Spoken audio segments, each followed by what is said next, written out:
Good morning mga kapakpak. Weather update po tayo as of this time. Dito po sa may White Beach, Puerto Galera. Nakikita nyo naman po ang ating dagat ay kulay brown. Medyo chocolate. Ayan, medyo hindi po kagandahan dahil nga sa bagyo. Ang alon, medyo banayad ng unti pero kakaiba po, iba ang daluyong.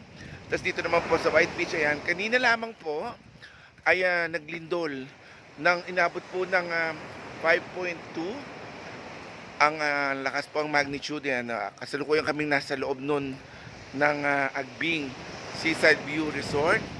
Naramdaman ko, sa second floor kasi ako, naramdaman ko na lang na maalog-alog yung aking higaan. So nagising ako, yung pala lumilindol na po. Buti na lang ako nasa Agbing Seaside View Resort, sobrang safe dahil po ang building nila ay matibay talaga. Matibay at hindi po natitinag. So konting alog lang tapos okay na.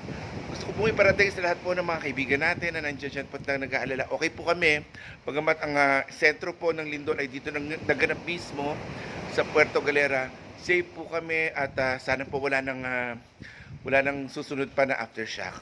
Okay, mula po dito sa Agbing Seaside Resort, White Beach, Puerto Galera. Ayan, that's the latest. Keep safe everyone. Ay, si Pedoy!